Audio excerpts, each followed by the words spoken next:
안녕하세요 친구들, 오늘 말씀을 보도록 할까요? 사무엘은 사울에게 기름을 부어서 이스라엘 다스릴 수 있는 왕으로 세우게 되었어요. 그런데 우리 사울 왕이 무슨 잘못을 저질렀죠? 사울은 하나님을 두 번째로 두는 불순종 때문에 하나님께 버림을 받게 되었어요. 하나님은 사무엘을 베들레헴으로 보내어 이새와 아들들을 또 만나게 하셨고, 결국에 이새의 아들 중에 한 명을 이스라엘의 왕으로 다시 정하셨어요. 이새에게는 많은 아들들이 있었죠. 우리가 예전 성경학교를 통해서 다윗 구조대로 활동했던 기억이 있죠. 바로 그 다윗이 되기 위해서, 그 다윗이 되기 전에 수많은 후보들 혹시 기억하나요? 맏아들, 형들 기억하고 계세요? 그중 모든 면에서 완벽했던 엘리야. 사실 다윗이 왕이 된다는 것은 어려운 일이었어요. 우리 친구들 마음에도 내가 대장이 되고 싶고 최고로 이쁘고 최고로 멋있어지고 싶어하는 마음이 있을 수 있어요. 하지만 늘 우리 친구들 늘 주변을 보세요. TV를 한번 보세요. 나보다 더 대장이 있고 더 최고로 이쁜 것도 있고 더 멋진 사람도 있는 것 같아요. 이런 마음이 들었을 때 하나님을 믿고 예수님을 믿는 우리는 예수님이 주신 첫 번째 능력을 기억해야 돼요. 무슨 능력일까요? 바로 마음속의 겸손함이에요. 겸손함의 뜻은 남을 존중하고 자기를 세우지 않는 태도를 의미해요. 이 겸손함을 갖추면 주변에 멋진 사람이 있어도 인정해줘요. 그러면 여러분들이 칭찬한 그 사람이 여러분들을 존중하고 오히려 존경하게 될 것이에요.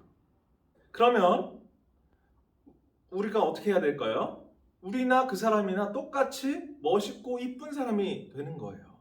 마음은 그만큼 중요한 것이에요. 오늘 성경 말씀에도 마음이 중요하다고 말씀하고 있어요. 어떤 마음일까요? 말씀을 읽어보면 내가 보는 것은 사람과 같지 아니하니 사람은 외모를 보거니와 나 여호와는 이 마음의 중심, 이 중심을 보느니라 라고 하나님께서 말씀하고 계세요. 우리가 사람을 볼 때 겸손한 마음으로 보지만 나를 만드신 창조주 하나님을 볼 때는 순종함으로 나아가야 돼요. 오늘 그 이야기를 우리 영상을 통해서 한번 살펴볼까요?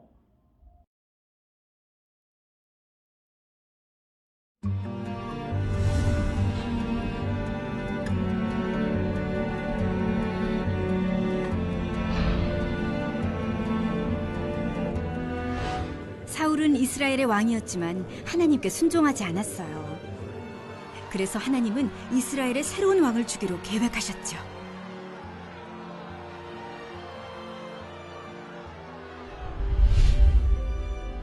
하나님은 사무엘에게 베들레헴에 사는 이새를 찾아가라고 말씀하셨어요. 하나님은 이새의 아들 중 한 명을 이스라엘의 새 왕으로 선택했다고 하셨어요. 그래서 사무엘은 이새와 8명의 아들을 만나러 갔답니다.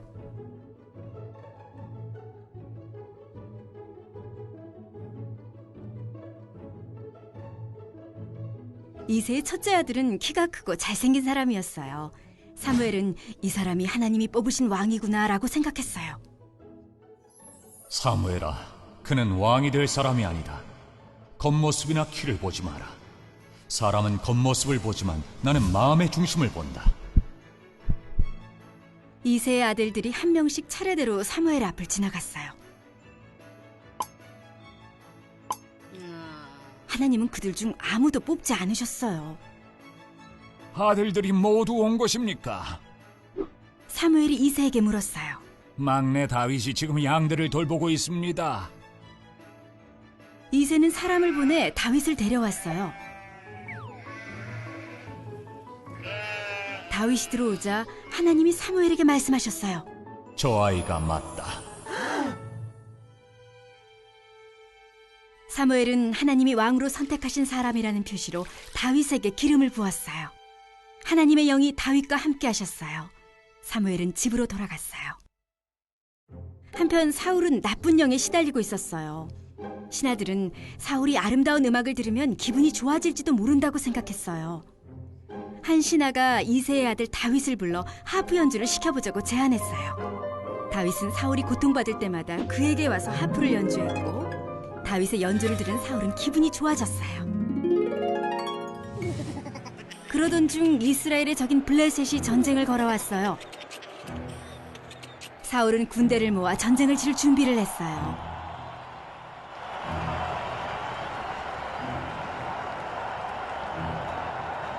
블레셋에는 골리앗이라는 거대하고 힘이 센 장수가 있었는데 그가 이스라엘 군인들을 향해 외쳤어요. 누구든 덤벼라, 한번 싸워보자.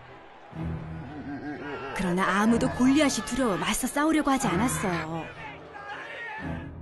다윗은 형들에게 음식을 가져다 주려고 전쟁터에 갔다가 골리앗의 고함 소리를 듣고 이스라엘 사람들이 떨고 있는 모습도 봤죠. 다윗은 자기가 싸우겠다고 나섰어요.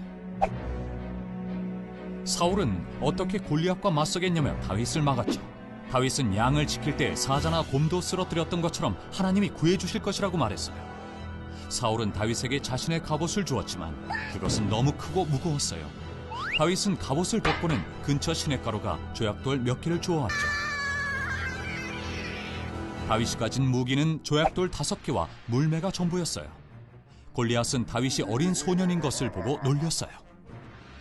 너는 칼과 창과 단창으로 내게 나오지만 나는 네가 모욕한 하나님의 이름으로 나간다. 하나님이 너희 모두를 우리 손에 넘겨주실 것이다. 다윗은 골리앗을 향해 달려가며 물매로 돌을 던져 그의 이마를 맞췄어요. 골리앗은 앞으로 고꾸라졌어요. 다윗이 골리앗을 죽였죠.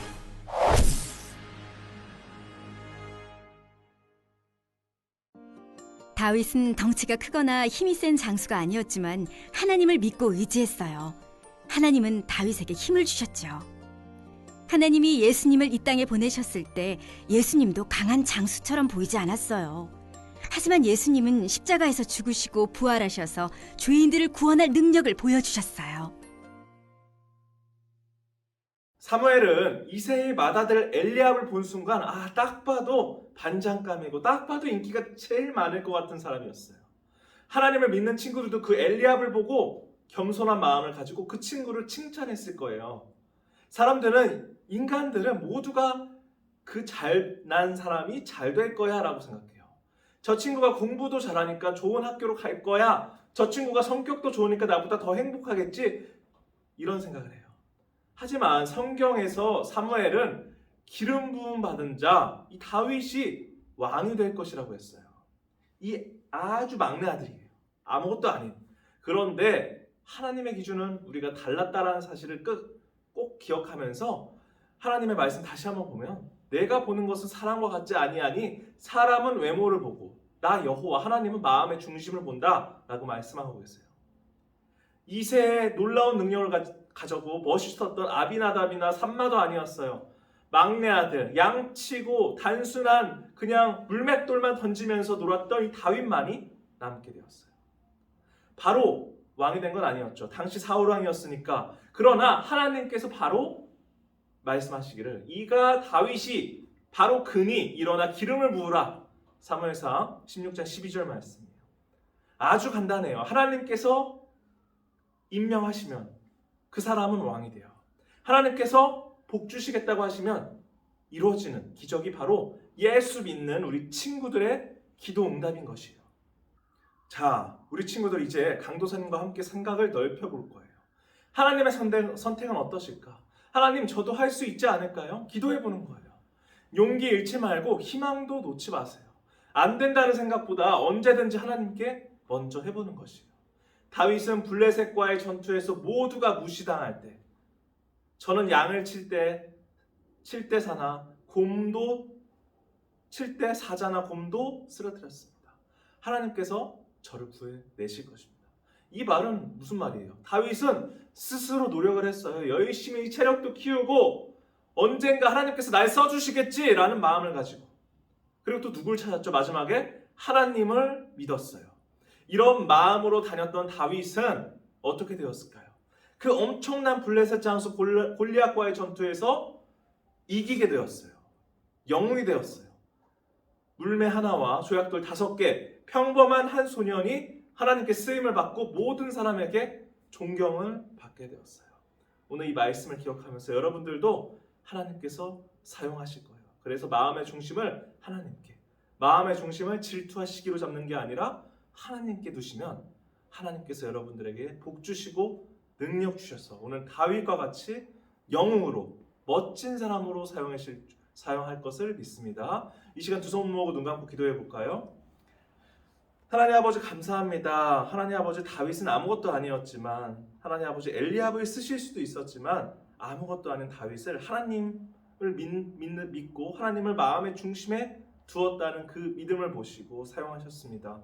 하나님 아버지 나의 마음속에도 나보다 더 잘난 사람, 더 행복한 사람들을 부러워하고 시기 질투하는 것을 넘어서 하나님만을 마음에 품고 저 친구를 격려했을 때, 나보다 더 잘한 친구를 격려했을 때 하나님께서 나에게 복 주시고 나를 더 높여 주실 거라고 믿습니다. 이 모든 말씀 예수님 이름으로 기도드립니다. 아멘. 지구촌교회 일부 친구들 안녕하세요. 전사님이에요. 예수님을 만나는 가스펠 프로젝트 오늘 구약 4권 세 번째 공과 시간이에요. 다윗이 골리앗과 맞섰던 이야기 함께 시작해 볼까요? 일부 친구들 모두 모였나요? 왕국의 성립 세 번째 시간인데요. 교재 16페이지를 펼쳐보도록 하겠습니다. 우리 제목 큰 소리로 읽어볼까요? 시작! 다윗이 골리앗과 맞섰어요. 사무엘상 16장 말씀인데요. 성경 이야기를 먼저 보겠습니다. 기름 부음을 받은 다윗이 골리앗을 무찔렀어요. 하나님이 다윗을 이스라엘의 새 왕으로 선택하셨어요. 이스라엘 백성은 블레셋의 장수 골리앗을 무서워했어요. 하지만 다윗은 두려워하지 않았어요. 하나님이 함께 하신다는 것을 믿었기 때문이에요. 하나님은 다윗에게 골리앗을 이길 힘을 주셨어요. 자, 우리 함께 성경 이야기를 기억하면서 세 가지 초점에 들어가 보도록 하겠습니다. 먼저 주제에 들어가면요. 하나님이 다윗에게 골리앗을 이길 힘을 주셨어요. 이어서 가스펠 링크로 넘어갈게요. 예수님은 십자가에서 죽으시고 부활하셔서 죄인들을 구원할 능력을 보여주셨어요. 마지막 성경의 초점으로 넘어갈게요. 우리의 왕은 누구인가요? 예수님이 우리의 영원한 왕이세요. 예수님은 온 세상을 다스리세요. 오늘 이야기를 기억하면서 다음으로 넘어가 보도록 하겠습니다. 18페이지를 넘기면 보물지도가 나와요. 다윗은 어떤 조약돌을 골랐을까요? 빈칸에 알맞은 단어를 이 조약돌에 찾아서 문장을 완성해 보세요. 잠시 화면을 멈추고 진행해 보겠습니다. 친구들, 잘 보았나요? 정답이 맞는지 앞에 화면을 참고해서 확인해 보도록 하겠습니다. 다음 순서는 탐험하기 시간이에요. 골리앗과 키 재기 순서인데 골리앗은 키가 약 3m나 되는 거인이었어요. 거대한 골리앗 옆에 나의 모습을 키에 맞게 그려보세요. 잠시 화면을 멈추고 그림을 그려보겠습니다. 다윗은 어떻게 골리앗을 이길 수 있었나요? 다윗이 골리앗을 이길 수 있었던 그 이유는 하나님의 이름으로 싸우러 나왔다고 말했어요. 이스라엘을 블레셋 손에서 구한 것은 바로 하나님이셨어요. 하나님이 다윗을 사용하셔서 자기 백성을 구원하신 거예요. 다음으로 넘어가 보도록 하겠습니다. 이번 시간은 보물상자 시간이에요. 하나님은 하나님을 믿고 의지하는 사람에게 힘을 주세요. 자신의 힘만으로는 할 수 없던 일을 해내도록 하나님이 도우신 적이 있나요? 그림이나 글로 자유롭게 표현해 보도록 하겠습니다. 마지막 주중 미션이에요. 옆에 멋진 그림이 있는데 그림을 색칠해서 완성하고 아래 가족과 이야기해요, 가족과 활동해요를 한 뒤에 인증샷을 보내주는 친구들에게 달란트를 드립니다. 인증샷은 반 선생님께 보내주세요. 마무리 기도하겠습니다. 하나님 아버지, 말씀을 통해 하나님의 백성을 항상 복된 길로 인도하여 주시니 감사해요. 하나님이 주신 복을 통해 하나님을 영원하게 하고 세상을 축복하는 우리가 될 수 있도록 인도해 주세요. 예수님의 이름으로 기도드립니다. 아멘. 공과 시간까지 함께 해준 친구들, 하나님께서 너무나 기뻐하실 거예요. 하나님 말씀을 항상 가까이 하는 우리 연부 친구들 되길 바라요. 그럼 다음 시간에 또 만나요. 안녕.